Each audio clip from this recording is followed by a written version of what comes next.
Chers auditeurs, chers téléspectateurs, bonjour et bienvenue au magazine Top Presse, dont c'est la reprise ce jour. Magazine examen de Top Congo FM, vous le suivrez désormais sur B1 Télévision, partenaire, RTVS et dans d'autres télévisions à Kinshasa, en RDC et bien entendu partout dans le monde. Novembre 2015, à quelques semaines de la fin de l'année, votre magazine va recevoir de nombreux acteurs politiques majeurs, de l'opposition comme de la majorité. Olivier Kamitatou, Vital Kamere pour l'opposition, ainsi que Lambert Mende et Trifon Kinkemulumba pour la majorité, ont déjà donné leur accord. D'ici à la fin de l'année, nous les recevrons autour de cette table. 2016, vous le savez, sera électoral.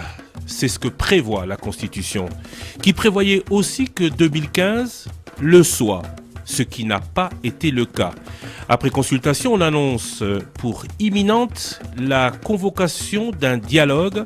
Votre magazine Top Presse profitera ou pourrait aussi profiter de ce forum pour inviter les différents protagonistes, participants ou non, à ce forum autour de cette table. Pour l'heure, notre invité de ce jour est le député du parti Lumumbiste Unifié, Patrick Muyaya, élu de Kinshasa. On l'a annoncé récemment comme candidat rapporteur à l'Assemblée nationale. Vous le savez, il n'en a rien été. Invité d'honneur il y a quelques jours de l'Institut républicain international qui tenait congrès au Sénégal sur le leadership des jeunes et leur engagement politique, il est de ces politiques congolais aujourd'hui comme annoncé ayant un grand avenir. Journaliste, il est face à des journalistes aussi pour parler actualité, dialogue, on en parlait, délai constitutionnel, il en est beaucoup question. Avec lui, on parlera aussi de son parti, le parti Lumumbiste Unifié, le PALU. Honorable Patrick Muyaya, bonjour. Bonjour Christian Lusakweno, bonjour chers confrères. Pour vous interroger ce jour, Rachel Kitsita de Numérica Télévision, Willy Kalengai de Géopolis, Paulette Kimuntu Kimpiop de Congo Web Télévision, ainsi que Eric Ambago Mazo de Top Congo FM. Alors, on va rentrer dans le vif du sujet, pas vraiment politique congolaise, leadership des jeunes, engagement dans leur politique. C'était sujet récemment à Dakar d'un congrès où vous avez été l'invité d'honneur. De quoi a-t-il été exactement question? Vous refaites le filimbi? Vous êtes sympathisant à ces mouvements de jeunes qui revendiquent le pouvoir aujourd'hui et tout en intégralité, ou il s'agissait de tout à fait autre chose? D'abord, je dois vous remercier de me faire l'honneur d'être le premier invité de Top Presse, la reprise donc de ces magazines phares. Je me souviens qu'il y a quelques années, j'étais à vos côtés pour les faire. C'est donc une forme d'émotion que je reviens. Et je n'ai pas coutume de m'exprimer depuis, puisque beaucoup de confrères me posent des questions. Pourquoi vous répondez pas à des interviews? Pourquoi vous faites pas ceci? Pourquoi vous faites pas cela? Simplement, puisque d'abord, je considère que la bouche qui parle beaucoup pêche. Et le Congo d'aujourd'hui nous impose de poser plus d'actions que des paroles. Et donc, c'est plus ou moins la ligne que j'ai adoptée, mais puisque c'est Top Presse, puisqu'il s'agit de vous, et puisqu'il s'agit de mon travail initial, originel, donc je me soumettrai volontiers donc à l'exercice. Pour commencer par les commencements, je viens donc de revenir de Dakar, au Sénégal, où j'ai pris part comme invité d'honneur au lancement des Génération Démocratie. Génération Démocratie qui est un projet de l'International Republican Institute, l'équivalent du NDI, plus connu ici chez nous, et qui envisage de donner des outils à des jeunes africains, à des jeunes dans les pays du monde qui vivent la naissance plus ou moins ou la consolidation des processus démocratiques. Et il m'a été donc fait l'honneur d'être l'invité principal de cette première initiative qui concernait les jeunes de l'Afrique de l'Ouest. Il était question de partager avec eux mon expérience, comment j'ai commencé, comment j'ai pu me faire élire et quel est l'essence que je donne à mon engagement. Et donc, vous avez dit tout à l'heure, Filimbi, ceux qui veulent arriver au pouvoir, je considère que le pouvoir, c'est quelque chose qu'on conquiert à tout moment. D'abord, on commence tout petit, à l'école, on évolue, on grandit avec. Et donc, quand vous dites conquérir le pouvoir, je ne sais pas, puisque en parlant de Filimbi, vous avez parlé des Filimbi. Moi, je ne considère pas ces mouvements comme un mouvement ambitionnant de prendre le pouvoir. Et dans ce qui s'est passé, j'ai eu l'occasion de le dire plusieurs fois au niveau de réunions que nous avions eues à l'Assemblée, et vous avez suivi le rapport qui en est ressorti, et donc les jeunes gens voulaient apprendre le civisme. On se dit, nous sommes des citoyens, l'action politique est faite pour nous.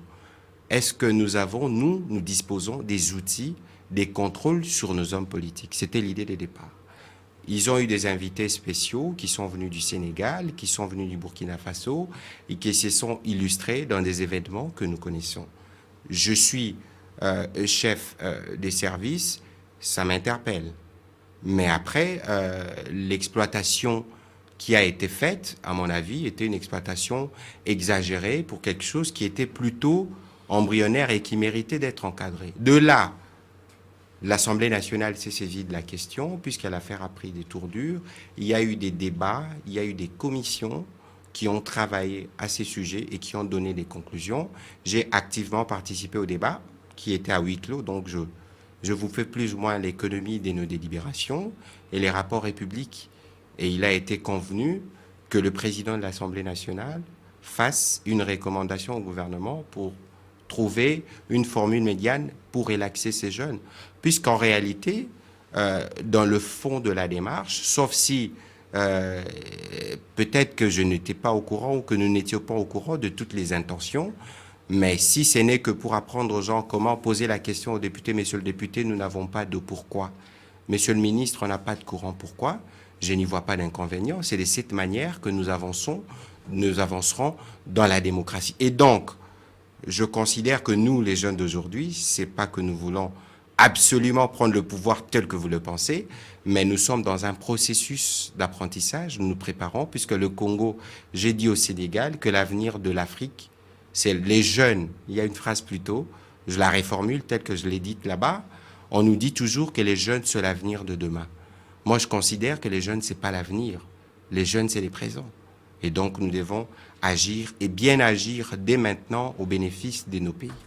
Pourquoi y a-t-il une propension aujourd'hui à vouloir, entre guillemets, former cette jeunesse à la politique en République démocratique du Congo ou ailleurs en Afrique par ces États occidentaux, alors que chez eux, cette proportion ou cet encadrement des jeunes n'est pas aussi intense? Est-ce que ces jeunes ne sont pas aujourd'hui à considérer comme un instrument de l'Occident pour, au nom de la démocratie? Mais je ne pense pas, dans la mesure où chaque pays a son histoire. Et la dépendance que les États africains ont aujourd'hui des États occidentaux, c'est pas moi qui en ferai la démonstration aujourd'hui, puisque la langue française que nous parlons, c'est pas une langue, c'est une langue maternelle, mais ce n'est pas une langue qui est originelle d'ici. Et donc, les initiatives d'encadrement citoyen, je crois que ça préoccupe le gouvernement, puisque nous avons un ministère d'initiation à la nouvelle citoyenneté. Qu'est-ce que cela veut dire? Et au cours du débat que nous avons eu sur le dossier Filimbi, j'ai eu le temps de dire il faut procéder par une démarche pédagogique. Qu'est-ce que nous, l'État, nous faisons? Puisqu'il était question, d'après certains, durant les débats, d'accabler. Supposons même que les faits avancés étaient vrais. Alors, si nos jeunes peuvent être manipulés par des jeunes qui viennent d'ailleurs, ça signifie que nous ne les avons pas bien éduqués. Et c'est une responsabilité collective que nous avons, nous, en tant que politiques, en tant que parents, en tant que famille, en tant que société, de fournir à côté de l'instruction reçue à l'école, les civismes. J'étais heureux le 7 septembre dernier d'apprendre qu'on a repris une pratique qui était coutume pour nous quand nous étions à l'école, les saluts au drapeau. Coïncidence des dates, ça coïncidait avec le 18e anniversaire du maréchal. Et donc, voilà, c'est l'essence du drapeau, l'essence de l'hymne national. C'est ça que nous devons enseigner à nos enfants et éviter parfois de chercher des diables là où il n'y en a pas. Puisqu'aujourd'hui, les jeunes constituent la majorité de la population et l'action principale du gouvernement, les principaux bénéficiaires, c'est les jeunes. Il ne faut pas les stigmatiser ou considérer que si les jeunes revendiquent ce qui leur revient de droit, ils ont forcément des calculs politiques après. Non, je ne pense pas. Vous avez parlé, pour clôturer avec ce dossier jeunesse, Vous avez parlé de revendications ou de conclusions à ces travaux à huis clos à l'Assemblée nationale pour l'élargissement ou la libération de ces jeunes. Ils sont toujours quelques semaines après en prison. Est-ce à dire qu'il n'y a pas eu de conclusion, il n'y a pas eu de rapport au gouvernement de la part de l'Assemblée? Il y a peut-être que vous devez poser la question au président de l'Assemblée nationale qui suivait les dossiers de très près. Je viens de revenir, j'aurai l'occasion, si je le vois, de lui poser la question. Et il y a entre-temps une procédure judiciaire en cours. Et il y a eu tellement de choses qui ont été dites à ces sujets. Et je me souviens qu'au cours d'une réunion avec le président de la République, l'honorable Lokondo avait soulevé la question, le président avait promis de s'informer, puisqu'il est ici question d'enseigner l'avenir, pas l'avenir, mais les présents d'aujourd'hui, de les initier. Il faut donc qu'on voie en tant qu'État comment on assure cet encadrement civique de nos jeunes pour qu'ils mettent en œuvre ce que nous pensons comme politique et non pas c'est qu'ils peuvent recevoir des Américains ou de je ne sais pas, de Français. Ce n'est pas ça le plus déterminant. Éric Ambagou, Top Congo FM. Vous avez parlé d'exagération dans la qualification de ce qui se passait, les mouvements pro-démocratie. C'est-à-dire que vous êtes en contradiction avec le gouvernement. Le gouvernement parle de mouvements terroristes. Vous parlez de quel mouvement?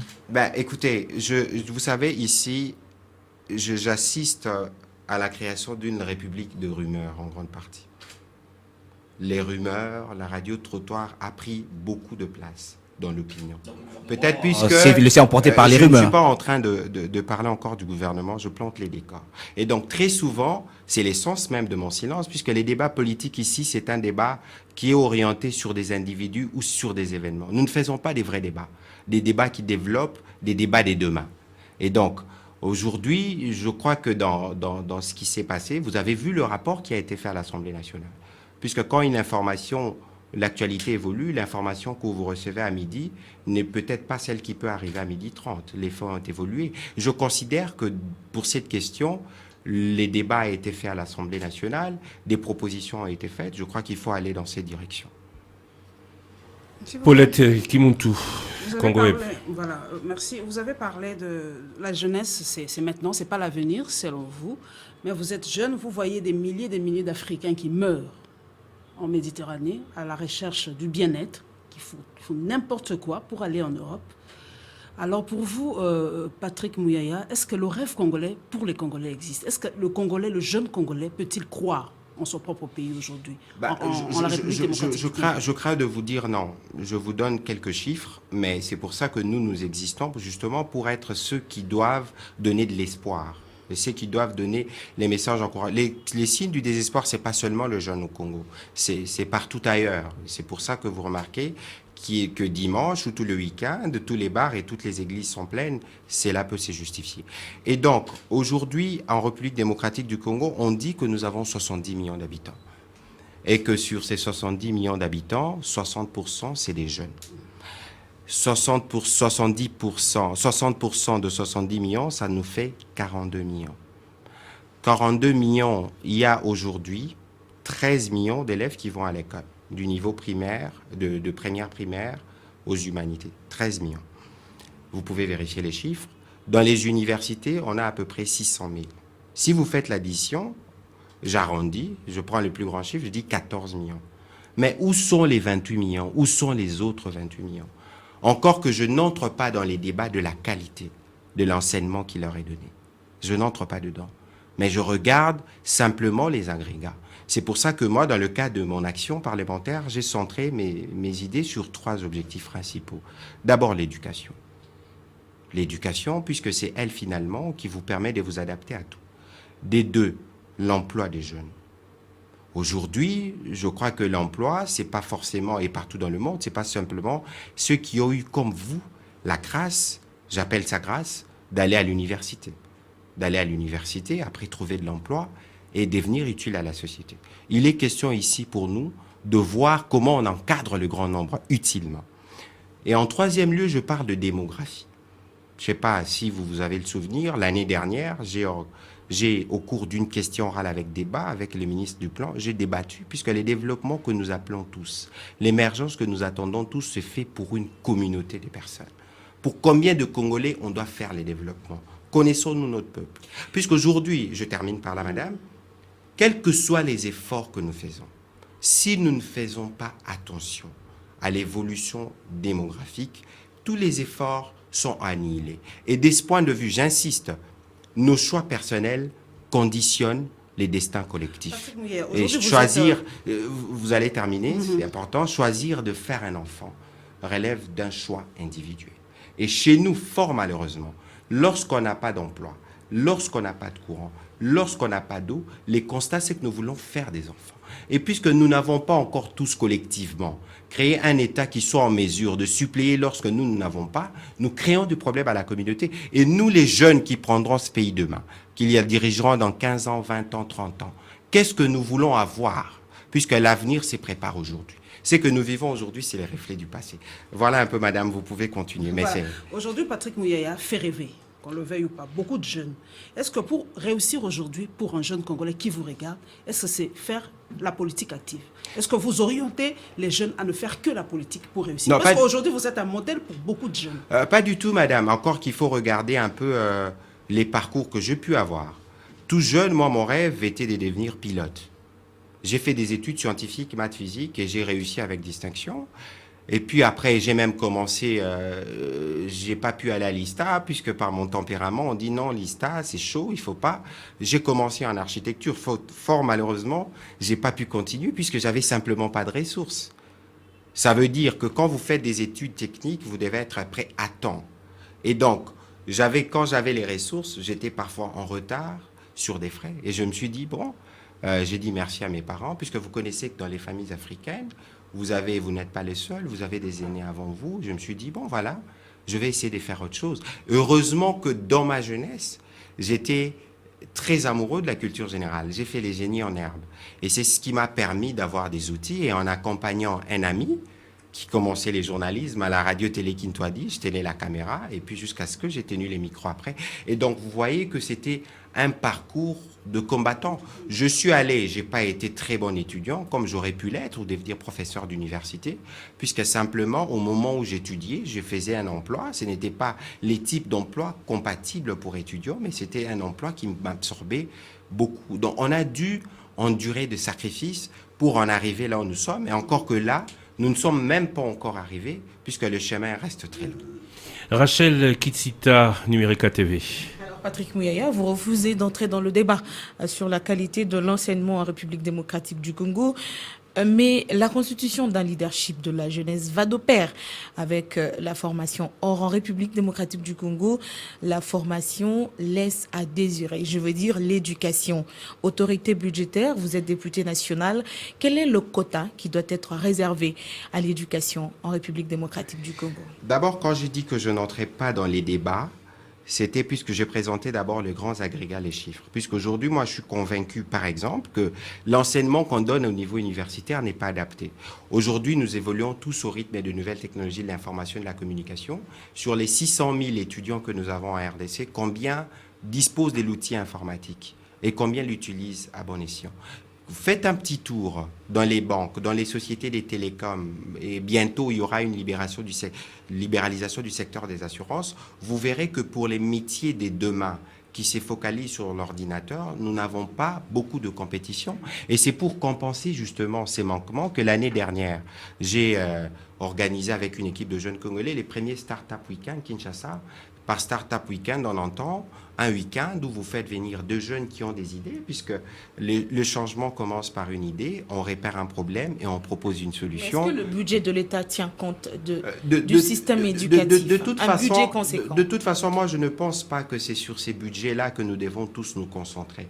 Nous avons un budget d'à peu près 8 milliards. Encore qu'il faut qu'on réussisse à réaliser tout ce qui est prévu comme prévision. Pour un pays de 70 millions d'habitants qui s'étend sur 2 345 000 km² et qui a les problèmes sécuritaires qu'il a, qui a les problèmes de la magistrature, de logement, de courant, d'eau, nous ne pouvons pas, nous camper que sur ça. Et là, c'est là qu'intervient la citoyenneté de chacun de nous. Hein, il y a un président américain qui disait « Qu'est-ce que vous faites pour l'Amérique ?» Et aujourd'hui, pour faire quelque chose pour votre pays, vous n'avez pas forcément besoin d'attendre de recevoir quelque chose du budget. C'est vrai qu'il faut qu'on fasse des efforts au plan structurel de comment, dans nos finances, on peut prévoir pour le grand nombre, mais l'initiative privée peut prendre le relais pour faire avancer le pays. Et je crois aujourd'hui qu'au Congo, nous avons suffisamment d'intelligence. Il faut peut-être donner un accès au crédit, il faut peut-être donner un encadrement, il faut peut-être que le gouvernement accorde beaucoup de facilités, puisqu'ici, nous n'avons pas des banques qui accompagnent les développements. Nous avons des banques qui font des affaires et qui demandent des maisons comme des garanties où le jeune Congolais trouvera une maison. Même si on dit que les faits précèdent la loi, on parle de loi budgétaire, même si vous dites que tout ne peut pas venir de l'État, l'enseignement tel qu'il est prodigué en République démocratique du Congo, vous l'avez souligné, n'est pas adapté. On dira même pire, il n'est pas de qualité, même si c'est mieux que certains voisins. Cette mutation, cette réforme que vous dites vouloir, est-ce qu'elle dépend de ce budget faible ou en tant qu'autorité sur le gouvernement, le Parlement ne devrait pas, à défaut d'une proposition gouvernementale, proposer des réformes? Je crois que c'est par là qu'on doit arriver. Et d'abord, en parlant de qualité, il faut peut-être relativiser quand on parle de qualité, puisqu'il y a des produits locaux ici. Moi, toutes mes études, je les ai faites au Congo. Je crois que Willy Kalengai, qui est sur ces tables aussi, est un pur produit congolais. Et donc, voilà. Et donc, vous avez des exemples sur ces tables de Congolais, mais ceux qui sont devenus, ce n'était peut-être pas forcément par rapport à ce qu'ils ont appris à l'université, mais puisque par eux-mêmes, ils ont rajouté à ce qu'ils ont appris. Et donc, il y a lieu de tenir compte de cet aspect. Deuxième aspect, nous formons les mêmes personnes. Je vous donne des chiffres. 2012. Une étude de l'USAID qui s'appelle YouthMap a fait une étude de la jeunesse en République démocratique du Congo. Vous savez combien de diplômés nous avons par an qui sortent des universités? 9900. Combien trouvent de l'emploi? 100. 9800, où sont-ils? Puisque nous formons que des avocats, que des médecins. Ici, le pays va entrer dans une phase d'industrialisation. Où sont nos ingénieurs? Quelquefois, vous voyez des engins conduits par des Chinois. Un jour, j'ai posé la question au ministre des Infrastructures. Je dis, Monsieur le ministre, comment vous nous expliquez que des tracteurs soient conduits par des Chinois? Il dit, honorable, je suis désolé, mais la réalité fait que parfois, nous n'avons pas la main-d'œuvre utile. Pour ça, je dis, Monsieur le ministre, alors, il faut voir comment vous négociez les contrats pour accorder une bonne part à l'aspect formation et transfert de technologies pour que le Congolais eux-mêmes puisse être en mesure de relever ça. Je me permets de revenir sur la question. Qu'est-ce qui a été fait du côté de l'Assemblée nationale pour que ces choses-là changent? Ça veut dire, du côté de l'Assemblée nationale, qu'est-ce que nous faisons? Nous, à l'Assemblée nationale, nous faisons de loi. Vous avez dit, les faits précèdent le loi. Même s'il existe comme un peu comme un langage de sourds avec nos électeurs, quand vous regardez bien, puisque les gens ont l'impression que les lois que nous faisons, nous les faisons pour d'autres, pas pour eux. Il y a des efforts qui doivent être faits au niveau législatif, par exemple. Je suis en train de travailler sur deux propositions, comment on imposerait ou on ferait en sorte qu'on accorde des ordinateurs ou de faciliter, comment on reformerait. En attendant, de voir, puisque les niveaux de l'enveloppe accordée à l'enseignement se développent de plus en plus chaque année. Il y a une volonté, en tout cas claire, du gouvernement d'améliorer dans ces secteurs. Mais qu'est-ce qu'on améliore? Est-ce qu'on améliore le cadre ou on améliore les revenus de ceux qui gèrent? Je vous donne des chiffres. 13 millions d'élèves. On a 600 000 enseignants. Mais dans les 600 000 enseignants, seuls 350 000 enseignants sont mécanisés, donc ils sont payés régulièrement. Les 250 000 autres sont à mécaniser. Et les ratios, là où ailleurs vous avez 1 pour 20 ou pour 15, ici nous avons 1 pour 35, 1 pour 40. À défaut de loi à voter, il y a aussi le contrôle du gouvernement. Tous ces faits, vous les avez établis, d'accord, on connaît les chiffres, mais qu'est-ce qui est fait? Le gouvernement est toujours en place, le gouvernement travaille. Je crois qu'il faut qu'on, même si aujourd'hui nous voulons, on fait tomber successivement les ministres, mais les problèmes, il est profond. Ce que nous vivons aujourd'hui, c'est la conséquence du non-investissement dans les secteurs hier. Et donc, on ne peut pas, ce n'est pas une question d'individu ou forcément de contrôle, c'est des questions qui doivent se résoudre dans la durée. Et il y a une volonté qui a déjà été manifestée au niveau du gouvernement et nous, on va s'employer à appuyer ce qui est bon, à contrôler pour rectifier éventuellement le tir. Willy Kalengai, Géopolis. Patrick Mouyaya, honorable député, je vous ai suivi, ça fait déjà plus de 30 minutes et je voudrais savoir, vous êtes quand même député palou de la majorité. Question d'introduction, êtes-vous content d'être un député de la majorité au regard de votre discours? Je ne considère pas, fort malheureusement, ce qui nous intéresse c'est la polémique. Et là, vous voulez m'entraîner dans la polémique? Non, mais je ne peux que, je veux me plier. Je vous réponds, je suis député de la majorité. Avec ce que vous avez dit ce soir. Non, mais dans ce que j'ai dit, le problème c'est qu'ici, avec la politique, on apprend la langue de bois.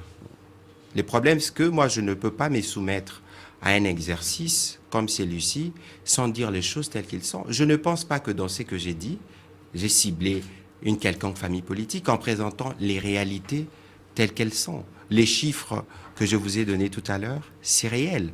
Et donc, je suis de la majorité, fier de l'être, et on voit dans la dynamique, puisque ce n'est qu'avec les autres qu'on peut réussir à faire avancer. Alors, parce que vous y êtes et que vous êtes de la majorité, vous êtes jeune, vous avez tout à l'heure développé une thématique pour les jeunes. Les jeunes n'ont pas de place dans cette société. Vous venez pratiquement de le démontrer. Les programmes qui sont mis en place sont contre les jeunes et d'ailleurs la plupart s'en vont. Faut-il chasser toute la classe politique? Pas du tout. Il faut regarder l'histoire politique. Il faut regarder l'histoire politique d'où nous venons. J'ai dit tout à l'heure que des efforts sont faits au niveau du gouvernement, que chaque année... Ils se séparent, vous avez dit la chose qui sépare les êtres... En cas de mariage, c'est la mort. Écoutez, ils se séparent alors que là est dans le coma ou on se dirige vers la... Non, ça n'a rien à voir. Vous pouvez être marié 2 mois après, j'en ai vu fort malheureusement. Non, mais dans le cas présent, Moïse Katumbi démissionne 2-3 heures avant qu'on annonce un commissaire spécial qui le remplace. J'en arrive, puisque... Vous voyez, vous m'entraînez sur les terrains de la polémique. Mais je veux vous donner des faits. Je vais vous donner quelques faits.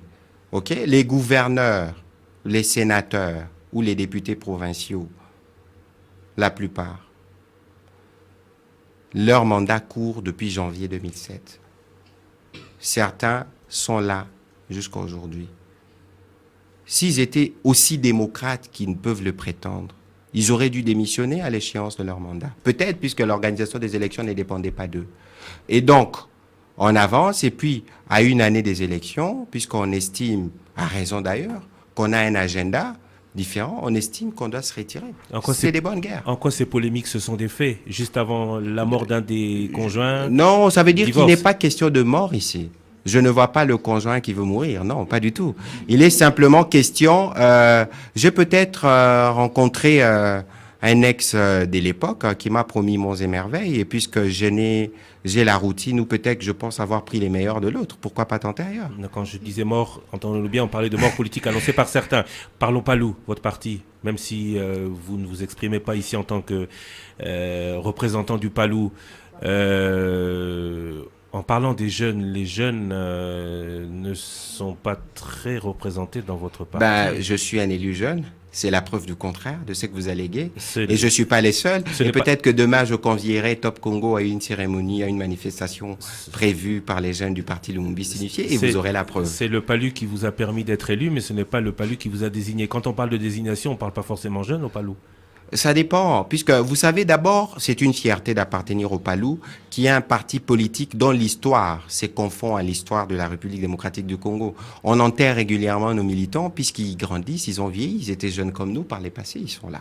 Maintenant, il faut voir la suite où nous allons. Et nous avons un nouveau secrétaire permanent qui s'appelle Lugi Kizenga, qui vient avec des idées nouvelles, et je crois que dans un avenir proche, vous verrez ce qui prévoit. Ça n'a rien d'un royaume, puisque le patriarche Antoine Gizenga a été Premier ministre de 2006 et que le Palou, jamais le patriarche n'a désigné un de ses fils ministre. C'est pas qu'ils étaient pas compétents. Et donc, lorsque Luigi Gizenga, qui a fait ses preuves en tant que militant du parti, est porté, il faut pas forcément voir cet aspect. Sinon, ça servira à rien que M. Lusakweno initie son fils au journalisme. Puisque le jour où le fils Lusakweno pense succéder à papa, que direz-vous de lui? Que c'est un royaume. Paulette, c'était une question, on n'a pas entendu la question de Paulette Kimuntu, question de succéder à son père au sein du Palou. Aujourd'hui, vous parlez, beaucoup vous confondent un peu la position de Patrick Mouillaya à celle de Adolphe Mouzito. On ne va pas entrer dans la polémique, on veut juste être certain d'une chose. Qu'est-ce que vous pensez de la suspension par votre parti de l'ancien Premier ministre? De toute façon, il ne m'appartient pas de commenter les décisions qui ont été prises par les partis, qui a des organes. Et je crois savoir que sur cette question, l'honorable Adolphe Mouzito a introduit un recours qui suit son cours. Je crois que la question peut-être que vous devriez me poser, ce que je pense par rapport à ces tribunes, puisque apparemment c'est là le point de départ. Moi, je considère, c'est mon point de vue, que Adolphe Mouzito a été Premier ministre de ce pays. Donc, s'il pense qu'il doit contribuer au débat en mettant sur la place publique les résultats de ses réflexions, a priori, il n'y a pas d'inconvénient. Sauf au Palou, non, qui le suspend. Je vous ai dit tout à l'heure que je ne voudrais pas entrer dans les... Non, je ne vous demande pas de parler du Palou. Non, ça veut dire juste que ce soit une discussion sur les tribunes. Non, ça veut dire les tribunes. Monsieur Christian Lusakweno, puisqu'il faut aller à l'essentiel, puisque généralement ici, on s'épère. Dans les tribunes, est-ce que vous avez eu le temps de le lire? Je les lis toutes, à chaque fois qu'elles sortent. Voilà. Mais le constat, c'est pas la tribune. Le constat, c'est que parce qu'il y a tribune, Adolphe Mouzito est suspendu. La question, c'est pas sur la véracité des tribunes. La question, c'est sur la réaction du Palou. Mais c'est vrai, vous ne pouvez pas répondre au nom du Palou. Et j'ai pas envie que vous soyez suspendu de votre côté non plus. Mais non, ça ne laissera pas. Mais derrière Patrick Mouillaya, se cache-t-il Adolphe Mouzito ou derrière Adolphe Mouzito? Non, de toute façon, Christian Lusakweno, quand nous exercions ces métiers il y a quelques années, vous et moi, nous posions des questions. Et il n'y avait pas, je ne pense pas qu'il y avait Adolphe Mouzito à l'époque. Il est député, Premier ministre honoraire, il est suffisamment occupé. Moi, je vous ai plus ou moins donné un aperçu de ce qui m'occupe. Vous pouvez bien imaginer à quoi ressemblent nos agendas. Est-ce que vous savez que M. Kalenga, il voit peut-être l'honorable Mouzito plus que moi? Je n'en doute pas. Mais vous savez aussi que les choses bougent et qu'en tant que journaliste, J'aimerais bien redevenir journaliste en cette période. Vous êtes le bienvenu. On termine. République des rumeurs, République de la spéculation. La jeunesse, c'est demain, mais c'est aujourd'hui, vous l'avez dit. République de l'espoir. Cet espoir, au regard de tout ce que vous avez dit, il vient d'où? Mais l'espoir vient de vous, Monsieur Lusakweno. Vous ne pouvez pas imaginer les nombres de jeunes Congolais que vous inspirez. Est-ce que vous serez disponible? Puisque très bientôt, dans les cadres ce sera peut-être l'objet d'une autre émission Top Presse. Dans les cadres de nos activités, nous créerons une tribune qui permettra aux jeunes Congolais de s'identifier à d'autres jeunes Congolais. Puisque la difficulté que nous avons, c'est que nous avons une crise de modèle. Lorsque vous posez la question à un jeune Congolais, c'est qui votre modèle? On nous parle d'Obama. On nous parle de Martin Luther King, de gens qu'on ne peut pas toucher. Mais vous avez, par exemple, dans cette salle, Monsieur Willy Kalenga, qui m'a beaucoup inspiré. Il est là, il peut témoigner. Ou vous, Christian Lusakweno.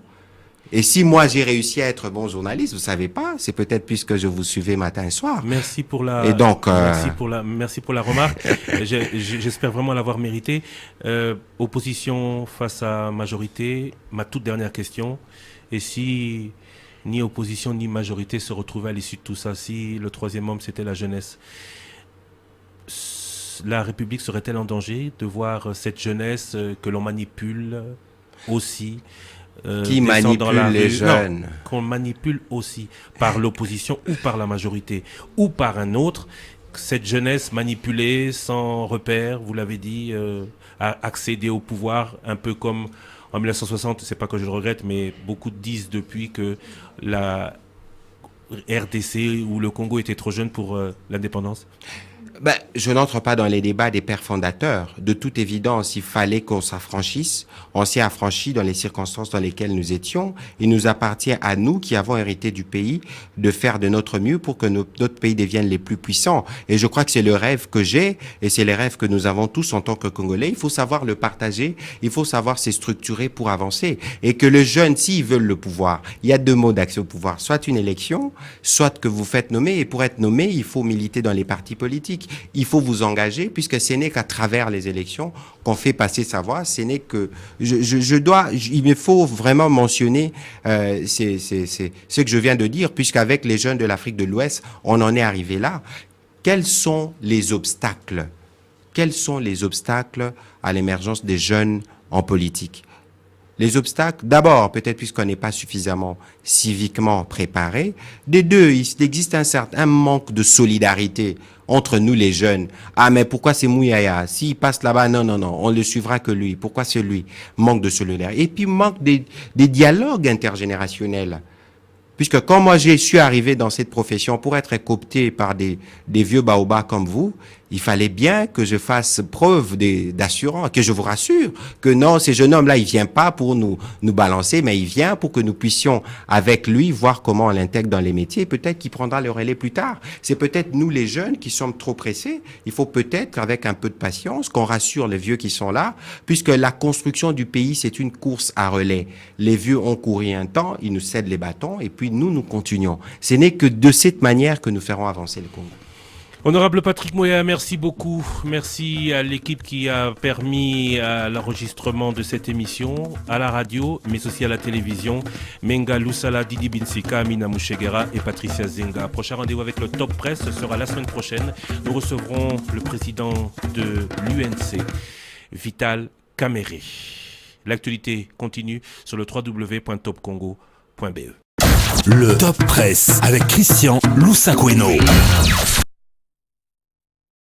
Ils se séparent, vous avez dit la chose qui sépare les êtres en cas de mariage, c'est la mort. Écoutez, ils se séparent alors que là il est dans le coma ou on se dirige vers la... Non, ça n'a rien à voir. Vous pouvez être marié 2 mois après, j'en ai vu fort malheureusement. Non, mais dans le cas présent, Moïse Katumbi démissionne 2-3 heures avant qu'on annonce un commissaire spécial qui le remplace.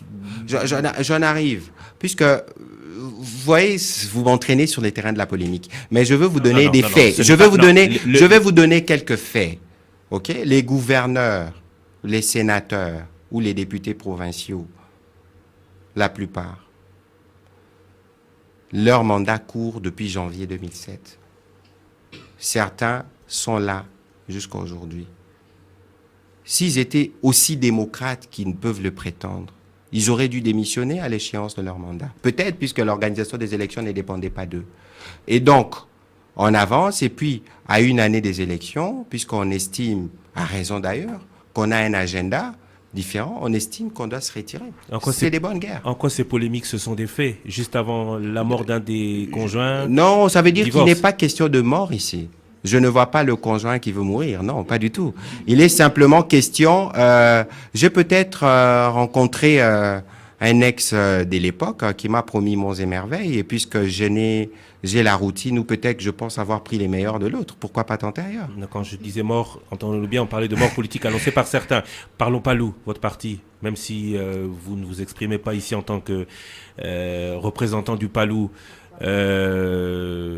En parlant des jeunes, les jeunes ne sont pas très représentés dans votre parti. Je suis un élu jeune. C'est la preuve du contraire de ce que vous alléguez. Et je ne suis pas les seuls. Et peut-être que demain, je convierai Top Congo à une cérémonie, à une manifestation prévue par les jeunes du parti Lumumba unifié, et vous aurez la preuve. C'est le Palou qui vous a permis d'être élu, mais ce n'est pas le Palou qui vous a désigné. Quand on parle de désignation, on ne parle pas forcément jeune au Palou. Ça dépend, puisque vous savez, d'abord, c'est une fierté d'appartenir au Palou, qui est un parti politique dont l'histoire se confond à l'histoire de la République démocratique du Congo. On enterre régulièrement nos militants, puisqu'ils grandissent, ils ont vieilli, ils étaient jeunes comme nous par les passés, ils sont là. Maintenant, il faut voir la suite où nous allons. Et nous avons un nouveau secrétaire permanent qui s'appelle Lugi Kizenga, qui vient avec des idées nouvelles, et je crois que dans un avenir proche, vous verrez ce qui prévoit. Ça n'a rien d'un royaume, puisque le patriarche Antoine Gizenga a été Premier ministre de 2006 et que le Palou, jamais le patriarche n'a désigné un de ses fils ministres, c'est pas qu'ils n'étaient pas compétents. Et donc, lorsque Luigi Gizenga, qui a fait ses preuves en tant que militant du parti, est porté, il faut pas forcément voir cet aspect. Sinon, ça servira à rien que M. Lusakweno initie son fils au journalisme. Puisque le jour où le fils Lusakweno pense succéder à papa, que direz-vous de lui? Que c'est un royaume. Paulette, c'était une question, on n'a pas entendu la question de Paulette Kimuntu, question de succéder à son père au sein du Palou.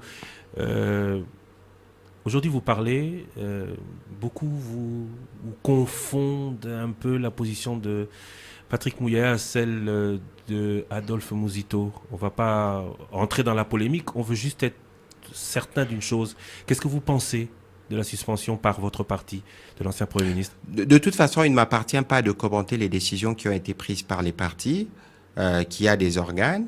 Et je crois savoir que sur cette question, l'honorable Adolphe Mouzito a introduit un recours qui suit son cours.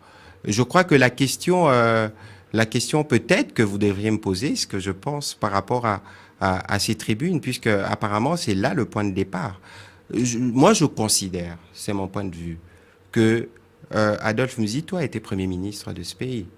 Donc, s'il pense qu'il doit contribuer au débat en mettant sur la place publique les résultats de ses réflexions, a priori, il n'y a pas d'inconvénient.